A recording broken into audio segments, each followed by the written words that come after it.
اور اس کے جو سامنے نیٹ کے جو سامنے والی جگہ ہوگی وہاں پر میں ایک پتی بناؤں گی، اس کو میں فل کر دوں گی اس کو، ٹھیک ہے، اس کو میں فل کروں گی، اس کو اس کے سامنے ایک طرف نیٹ بنے گی اور ایک طرف وہ بنے گا اس کا جو پھول ہے وہ بنے گا، اس طرح یہ ڈیزائن جو ہے مکمل ہو جائے گا۔ مجھے یہ بہت پیارا لگا تھا، میں نے اپنے بیٹے کی شرٹ پہ بنایا تھا بارڈر، اس کے ساتھ جیسے میں پہلے بتاتی ہوں آپ لوگوں کو کہ چھوٹی تارکشی جو ہوتی ہے وہ بناتے ہیں، میں نے تھوڑے سے دھاگے نکالے ہوئے ہیں، آپ لوگوں کے نظر آ رہے ہوں گے، تو یہ اپنی مرضی ہے، میں نے بس نہیں بنائے، میرے پاس ٹائم نہیں تھا، میں نے اسی جو ڈیزائن میں نے بنایا ہے آپ کے سامنے، اسی پہ مجھے کافی زیادہ ٹائم لگ گیا، تو پھر میں نے وہ نہیں بنایا کیونکہ وہ میں نے پچھلی اپنی ویڈیوز میں بنایا ہوا ہے، چھوٹی جو تارکشیاں ہیں وہ میں نے بنائی ہوئی ہیں۔ تو اب یہ میرا تیسرا چکر جا رہا ہے، یہ دیکھیں آپ لوگوں کے سامنے، آپ لوگوں کو سمجھ آ رہی ہوگی، بڑا واضح میں بنا رہی ہوں اور بتا بھی رہی ہوں ساتھ ساتھ تاکہ آپ لوگوں کو سمجھ آ جائے آسانی سے۔ یہ میرا تیسرا چکر جا رہا ہے اور پھر اس کے بعد میرا فورتھ جو میرا ہوگا لاسٹ وہ کمپلیٹ ہو جائے گا، پھر میں اس کے اندر فلنگ کروں گی آپ لوگوں کے سامنے، پھر میرا ڈیزائن جو ہے وہ کمپلیٹ ہو جائے گا۔ یہ دیکھیں اس کو میں نے کور کیا، تو جیسے جیسے ڈیزائن کمپلیٹ ہوتا ہے بنتا جاتا ہے ویسے ویسے سمجھ آتی جاتی ہے اور پھر خوبصورت لگتا ہے۔ ویسے تو یہ اس طرح بھی اچھا لگتا ہے، اس کی جو فیلنگ نہ بھی ہوئی ہو تو پھر بھی یہ اچھا لگتا ہے، مجھے تو بڑا خوبصورت لگتا ہے اس کا یہ اسٹائل سا، جیسے کپڑے میں ایک بیل سی بنی ہوئی ہوتی ہے تو ہم اسے بازو کے آگے بنا لیں یا شرٹ پہ نیچے دامن پہ بنا لیں، اس طرح بھی اچھا لگتا ہے، لیکن بہرحال پھر وہ چیز آ جاتی ہے کہ کپڑا جو ہے پھر وہ اندر سے سوراخ ہو جاتے ہیں تو پھر وہ اچھا نہیں لگتا۔ ویسے تارکشی کی یہی سب سے خوبصورتی ہوتی ہے، اس کی الگ بات یہی ہوتی ہے کہ اس کے سوراخ ہی اس کی خوبصورتی میں اضافہ کرتے ہیں۔ تو مجھے اچھا لگا تھا یہ ڈیزائن، میں نے بنایا بھی ہے یہ، اور پھر میں نے سوچا میں آپ لوگوں کے ساتھ بھی شیئر کر دوں۔ میرے خیال میں تو تارکشی کے تمام ڈیزائنز ہی اچھے ہوتے ہیں، تمام سیمپل، تمام نمونے ہی اچھے ہوتے ہیں، کیونکہ یہ اپنی اپنی پسند ہوتی ہے، اپنی اپنی سوچ ہوتی ہے ہر انسان کی۔ کوئی چیزیں ہمیں اچھی لگتی ہیں، ہم ان کو اپنے لفظوں میں اچھا ہی کہتے ہیں، اور جو چیز ہمیں نہ اچھی لگے ہم ہزار اس میں نقص نکال دیتے ہیں، ہزار بہانوں سے ہم اس کی جو ہے وہ پھر اس میں نیگیٹیوٹی آ جاتی ہے کہ یہ چیز نہیں اچھی نہیں اچھی، اس لیے تو اچھا اچھا سوچا کریں، اچھا اچھا بولا کریں اور اچھا پہنا کریں، اچھا کھایا کریں، اچھی خوراک، اپنی صحت کا خیال رکھیں، اور کھانے پینے کے ساتھ ساتھ ہمیں اپنی صحت میں جو ہے تھوڑی بہت ورزش، ایکسرسائز وغیرہ بھی شامل کرنی چاہیے، صبح کو جلدی اٹھنا چاہیے اور ہمیں چہل قدمی کرنی چاہیے، کیونکہ بعض دفعہ ہمیں تھکاوٹ کی وجہ سے ہمارے کندھوں میں کھچاؤ ہو جاتا ہے، مسلز جو ہیں وہ ہمارے ڈسٹرب ہو جاتے ہیں، تو یہ ہماری صرف ہماری اپنی جو ہے لاپروائیاں ہوتی ہیں جو ہم اپنی صحت کا خیال نہیں رکھتے، کیونکہ تندرستی ہزار نعمت ہے۔ تندرستی اللہ تعالیٰ کی ایک ایسی نعمت ہے جو بہت ساری نعمتوں کو ملا کر ایک نعمت بنتی ہے۔ خدا نخواستہ کوئی چھوٹی موٹی تکلیف ہوتی ہے، اتنی زیادہ ہمیں پریشانی بن جاتی ہے، ایک ذرا سا انگلی کو، ہاتھ کی جو انگلی ہے اسی میں پین ہو تو ہم پوری رات جو ہے وہ سو نہیں پاتے۔ اس کے علاوہ ہمارے جسم کے کوئی چھوٹے موٹے اعضاء میں کوئی چھوٹی سی تکلیف ہو، کوئی بھی کسی قسم کی آنکھ میں تھوڑی سی تکلیف ہو یا کوئی بھی سر میں پین ہو تو ہم پوری رات سو نہیں پاتے۔ ہم صحت مند ہوتے ہیں، ہم سکون سے سو جاتے ہیں، ہمیں پتہ بھی نہیں چلتا، تو رات گزر جاتی ہے اللہ تعالیٰ کے حکم سے۔ لیکن خدا نہ خواستہ کوئی چھوٹی موٹی سی تکلیف ہوتی ہے، کوئی مسئلہ بنتا ہے تو ہمیں وہی رات جو ہے وہ ہمارے لیے اتنی لمبی ہو جاتی ہے، اور وہ تکلیف میں جو گزرا ہوا ہمارا ایک ایک لمحہ ہوتا ہے وہ ہمارا بہت کٹھن مرحلہ ہوتا ہے ہمارے لیے کہ وہ ہم گزرتا ہی نہیں ہے۔ تو اسی سے ہم اندازہ لگا لیں کہ تندرستی اللہ تعالیٰ نے جو صحت دے رکھی ہے یہ بہت بڑی نعمت ہے، اور ہمیں اس نعمت کا شکر بھی ادا کرنا چاہیے اور اس کی قدر بھی کرنی چاہیے، اور ہمیں اپنی صحت کا خیال بھی رکھنا چاہیے۔ چھوٹی چھوٹی باتوں پہ، چھوٹی چھوٹی تکلیفوں پہ جو ہے ٹیبلٹس لے لینا، دوائیاں لے لینا، میڈیسن لے لینا، یہ ساری چیزیں، اور پھر وہ آگے جا کے مزید بیماریوں کا سبب بنتی ہیں، معدے وغیرہ میں مسئلہ بن جاتا ہے،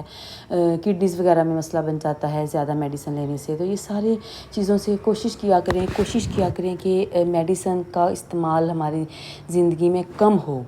ہم مینیج کریں، ہم اپنی خوراک کو مینیج کریں، جو چیز ہمیں سوٹ نہیں کرتی ہم وہ نہ کھایا کریں، جو ہمارے معدے کو نہیں سوٹ کرتی ہمارے لیے نہیں اچھی، اور سب سے بڑی بات اپنے ویٹ کا بھی خیال رکھا کریں، کیونکہ آج کل ہم لوگوں نے اپنی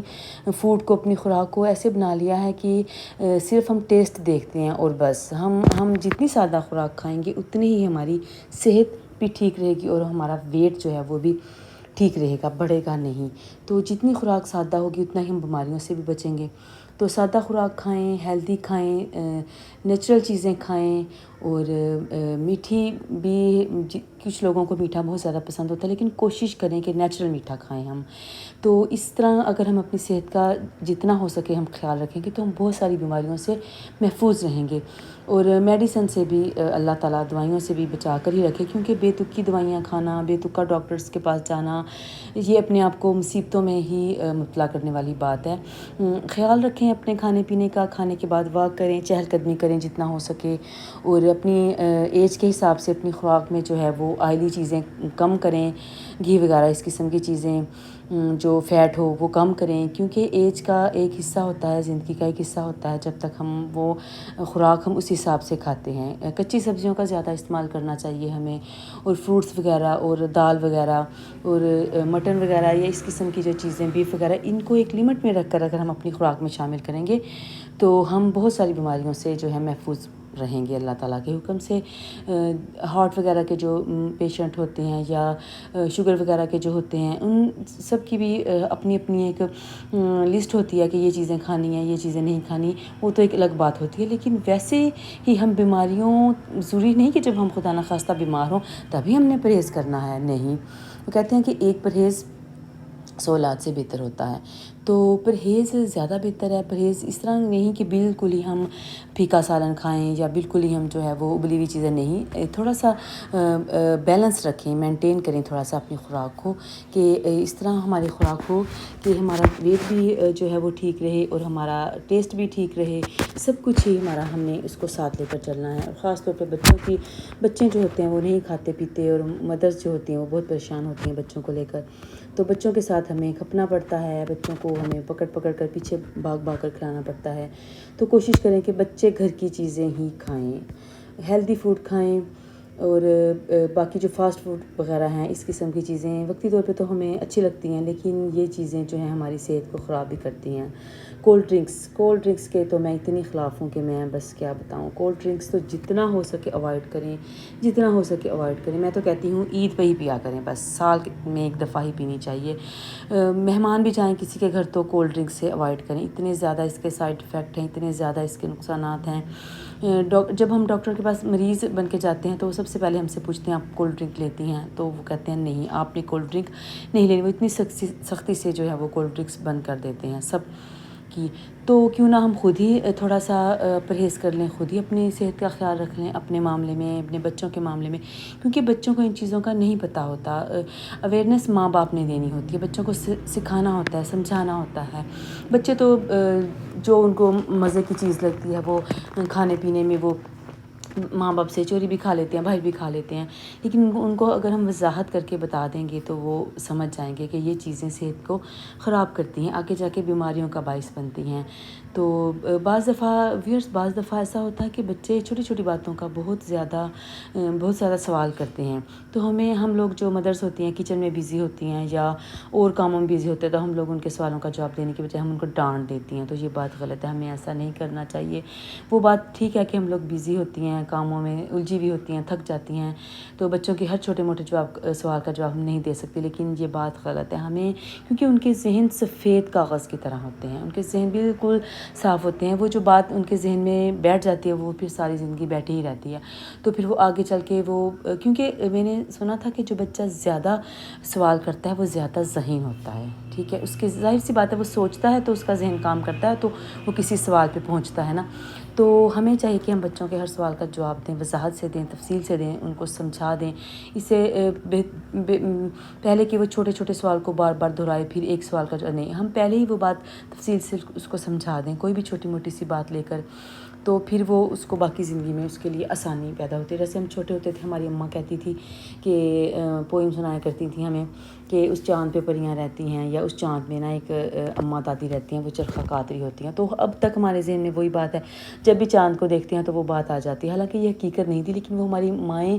جو تھیں وہ سادہ ہوا کرتی تھی, وہ ہمیں اسی طرح بہلایا کرتی تھی, ہمیں اسی طرح رات کو سوتے وقت کہانیاں سنایا کرتی تھی. تو ان کا ہمیں ایک اپنا مزہ تھا.